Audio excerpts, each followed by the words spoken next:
Halo semua, nama saya Sanjim Lenov. Kali ini saya ingin mewawancarai teman saya, Faris Apriliawan. Dia bekerja di organisasi di sebuah PH atau production house. Tak perlu lama lagi, mari kita tanya aja. Halo Faris, kalau boleh tahu, gue lu aja ya. Lu tuh kerja di PH mana sih? Gua kerja di PH namanya Jagaters. Jadi Jagaters itu PH yang fokus terutama pada live event atau webinar. Kita tidak membatasi dengan webinar. Kita yang penting acaranya live aja. Oh, oke. Jadi kayak khusus di live gitu atau gimana tuh jadi? Iya, harus live. Oh, Kita iya. juga bisa ngeproduksi yang tidak live ya. Tapi fokus kita dan spesialis kita ya ada di situ, live event. Oke. Jadi benar-benar spesialis untuk di acara live ya berarti. Iya. Oke. Kalau boleh tahu visi misinya itu apa ya di organisasi Production House Faris sendiri? Kalau untuk visinya sih Jagaters itu ingin menjadi provider webinar terbaik di Indonesia. Kita pernah dari Sumatera udah ada, kita di Jogja udah ada, di Bali udah ada, di Papua kemarin buat PON juga udah ngebantu. Oh, berarti udah banyak lah ya kayak prestasi-prestasi yang diraih dari Production House Faris sendiri gitu. Atau itu sekedar kayak acara-acara terbesar yang pernah dilakukan oleh Production House Faris? Nah itu pertama itu production house bukan punya gua. Kedua, iya sudah dari tahun 2015, sudah jauh. Oh iya benar. Itu udah kalau udah sekarang 2022 itu udah benar-benar lama sih ya. Jadi udah berpengalaman banget sih ya. Oke, kalau boleh tahu itu struktur organisasinya terdiri dari gimana aja tuh? Dari siapa aja? Jadi foundernya itu namanya Pak Joko. Dia bekerja sebagai social media manager, sama dia sebagai marketer juga atau client outreach. Jadi dia selalu posting, dia selalu nge-update, dan karena dia dalam berbagai organisasi lainnya seperti Muhammadiyah atau Lazismu atau Doubletree, pasti selalu ada klien. Kalau misalnya dia harus datang ke turun lapangan, dia bisa menjadi field director atau flow director. Oh, oke. Kalau untuk strukturnya sendiri berarti kayak pembagiannya tuh kira-kira seperti apa tuh? Pembagian kerjanya? Jadi dari struktur, satu kan ada Pak Joko sebagai founder. Lalu ada general manajernya namanya Pak Irwan.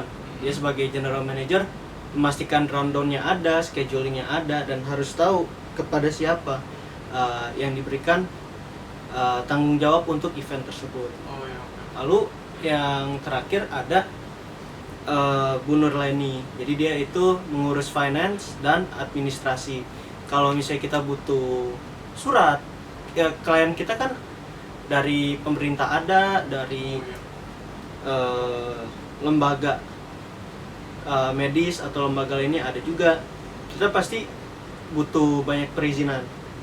Bahkan kita setiap kali Indonesia Raya itu suatu kepastian, karena seringkali kita mengurus event negara atau event yang berhubungan dengan negara. Oh, jadi kayak udah kayak klien tetap lah ya? Iya, klien official gitu ya. Oh iya benar. Oke, menarik sih production house-nya. Nah, itu untuk memastikan semuanya berjalan, dan yang lebih penting sih tidak korupsi. Makanya Bu Nurlen itu finance. Jadi yang namanya keuangan harus beneran bersih. Oh iya. Jadi tugasnya itu kayak bendara sekaligus sekretaris berarti ya? Oh. Lalu dia juga kalau misalnya kita ada event, mastiin nggak over budget, mastiin kita bisa dapat akomodasinya dengan harga yang sesuai gitu. Oh, oke. Kalau boleh tahu berarti sejarahnya tuh kayak gimana tuh awal terbentuknya dari production house-nya tempat kerja Faris? Nah jadi itu dari 2015. Sebenarnya sih dimulainya dari software namanya Webex. Cisco Webex. Webex itu aplikasi yang diberikan kepada penyelenggara bisnis atau klien bisnis. Kan kalau misalnya produk bisa client to client atau business to business B2B. Nah, jadi kalau misalnya kliennya itu B2B, dikasih namanya Webex.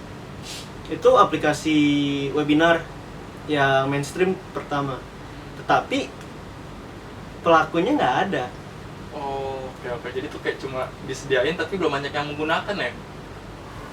Mungkin banyak digunakan ya, tapi nggak profesional. Oh, iya. Belum ada kayak kita mungkin tidak memakai green screen, tidak memakai kualitas mikrofon yang baik, tidak bisa membuat webinar yang menarik, seperti meeting aja gitu. Oh iya, Contohnya. berarti kurang maksimal ya digunainnya ya? Iya. Oh iya, paham.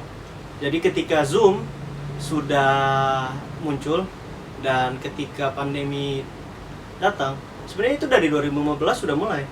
Cuma belum take off aja. Tapi kita setelah 5 tahun dan pandemi kena, ya kita sudah punya 5 tahun pengalaman gitu. Oh iya, itu jadi salah satu peluang besar juga lah ya. Apalagi tugas utamanya tadi di spesialis di live lah ya.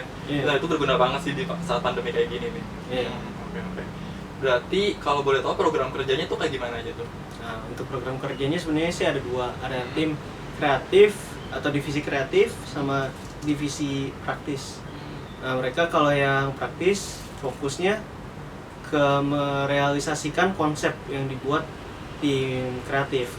Dan tim kreatif itu memastikan bahwa desain dan hal yang diinginkan dari klien bisa terpenuhi.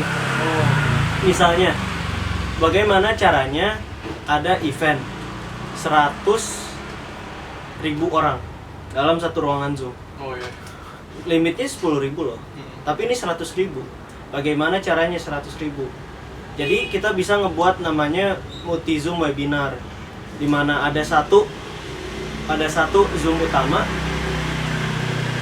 Jadi dari satu komputer disebar ke 10 PC. Wow. Itu sulit sih. Bikin konsep kayak gitu, itu tim kreatifnya. Oh iya. Tetapi untuk yang ngejalaninnya, yang mastiin logistiknya ada, ya itu dia tim teknisnya. Jadi semua udah punya perannya masing-masing ya. Iya, Oke. Jadi teamwork tuh benar-benar berguna sih di program kerja ini sendiri ya. harusnya. Oke, terima kasih atas info barunya.